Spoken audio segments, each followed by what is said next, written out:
Troy Gentry was a cherished icon in the country music scene, renowned as one half of the dynamic duo Montgomery Gentry, alongside Eddie Montgomery.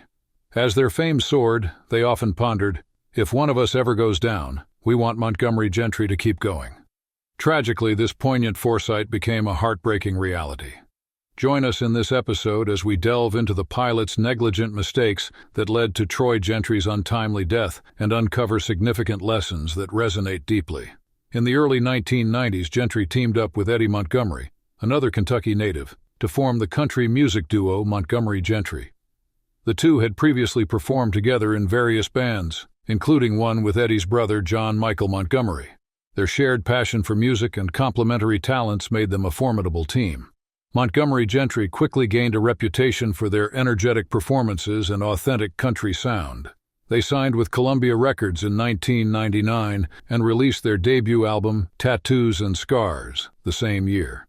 The album was a commercial success, reaching number 10 on the top country albums chart and producing several hit singles including Hillbilly Shoes and Lonely and Gone. The success of Tattoos and Scars catapulted Montgomery Gentry into the spotlight. They followed up with a string of successful albums, including Carrying On in 2001, My Town in 2002, and You Do Your Thing in 2004. Each album showcased their unique blend of Southern rock and traditional country, resonating with fans across the country. Montgomery Gentry's music often celebrated the values and lifestyle of rural America, earning them a loyal fan base. Their hit singles, such as My Town, Something to Be Proud of, and If You Ever Stop Loving Me, became anthems for many country music lovers. Throughout their career, Montgomery Gentry received numerous awards and accolades. They were inducted into the Grand Ole Opry in 2009, a testament to their significant contributions to country music. The duo also won several awards from the Country Music Association and the Academy of Country Music, including Vocal Duo of the Year. Their success was not limited to awards. They also achieved commercial milestones. Several of their albums were certified platinum, and they consistently topped the country music charts. Their ability to connect with audiences through their music was a key factor in their enduring popularity. Tragically, everything changed when Troy Gentry's life was cut short in September 2017 all of a sudden. Troy and Eddie arrived at the Flying W Airport and Resort in Medford, New Jersey, ready for their scheduled performance later that day. Upon arrival, Troy noticed that the resort offered helicopter flights. Always up for an adventure and with some time to spare before the concert, he decided to take a short helicopter ride. Excited about the opportunity, Troy shared his plan with Eddie, mentioning he would take a quick joyride before their performance. He met the pilot, James Evan Robinson, and boarded the Schweizer 269 Charlie 1 just before 1 p.m. on the afternoon of September 8th. The flight was advertised as a pleasure trip that would last less than an hour. The staff at the Flying W Airport and Resort were thrilled when the Montgomery Gentry bus rolled through the gates. They had never hosted a concert like this and eagerly anticipated the duo's performance. Unfortunately, the concert never happened due to the tragic events that followed. James, only 30 years old, was an experienced helicopter pilot, well acquainted with the Schweizer 269 Charlie model. He had 480.9 hours of flying experience, with 300 hours in that specific model. Despite his expertise and familiarity with emergency protocols, something went terribly wrong. After a successful takeoff, the helicopter ascended into the sky, but a few minutes later, James realized there was a problem. The engine was failing due to an issue with the twist grip, which usually controlled the helicopter's RPM. This time, it wasn't responding. James quickly radioed the situation over the Unicom radio, trying to devise a plan to manage the emergency. He informed the airport that he couldn't control the engine RPM with throttle inputs. During the agonizing minutes that followed, there was a discussion about the best course of action. James managed to keep the helicopter hovering before attempting to land. He radioed the airport manager, asking her to ensure firefighters were on the scene before he made the emergency landing. She dialed 911 and requested immediate assistance from the fire service. When no help arrived after several minutes, she called again, only to be told that the dispatcher hadn't understood the urgency of the situation. The volunteer firefighters took longer to respond. After a third call, the fire department was finally on their way, but it was too late. 3 helicopter instructors, an FAA inspector, an FAA designated examiner, and a company flight instructor joined the frantic discussion over the radio with James. He had 2 options: a shallow power-on approach to a run-on landing, or a power-off auto-rotational descent. Everyone agreed that the power-on approach was the safest. Everyone except James. He had performed the auto-rotation procedure before and was familiar with it. His previous attempt at a power-on approach had failed, making him hesitant to try it again. Despite James's decision, the other instructors over the radio insisted he should only shut the engine down when he was directly over the runway. James didn't comply. He believed there was no time. He made the fateful decision to shut down the engine and immediately began the auto-rotation. This procedure uses the upward flow of air to drive the rotor blades as the helicopter descends. However, the blades weren't spinning fast enough. The auto-rotation wasn't working. When James looked up, he saw the individual blades rotating above his head instead of the usual translucent disc. He had shut down the engine too early. Although he had performed the emergency procedure before, allowing him to glide into the airport, this time he misjudged his timing.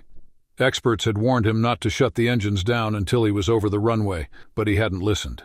He shut down the engine when the helicopter was still a quarter of a mile out, rapidly dropping from 950 feet above the ground. They lost all upward thrust and plummeted. Those on the ground watched in horror as the helicopter fell from the sky. It tilted downward silently, without the familiar whir of its engine, its rotor blades clearly visible above the cockpit. The two men could be seen seated side by side in the two-seater, with James desperately grappling with the controls, trying to aim for the runway.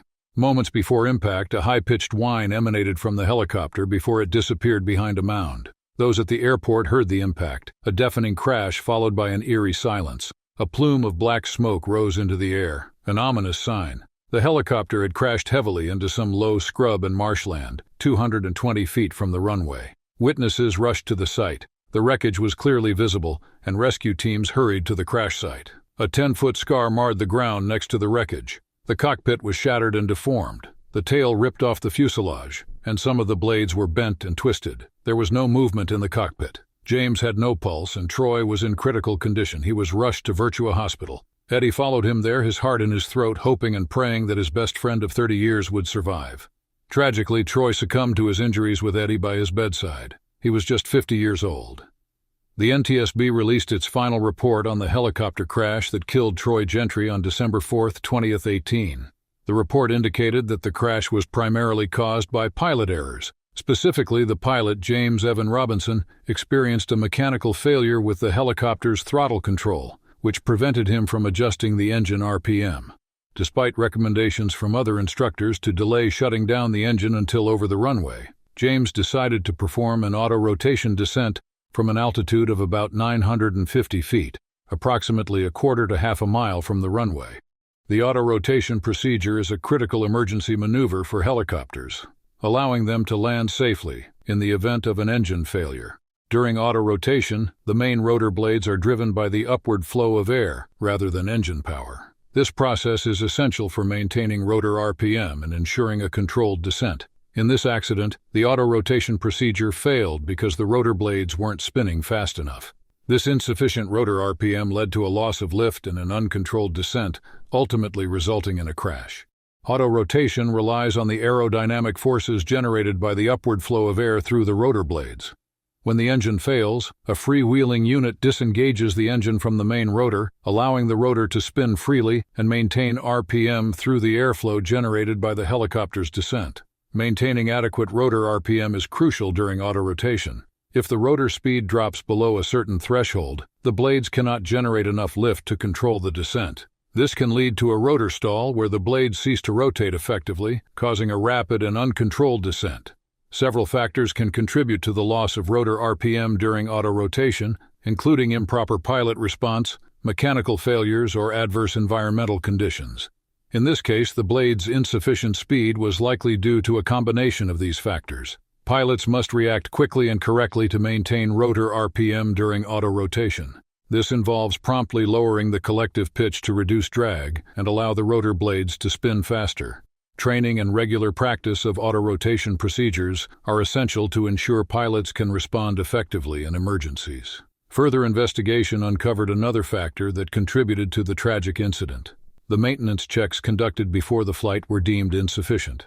Besides pilot error, which was the primary focus of the report, the NTSB also identified defects in the nuts on the engine's tie rod. The bearing at the end of the tie rod had come loose, preventing the RPM from being controlled through the throttle twist grip.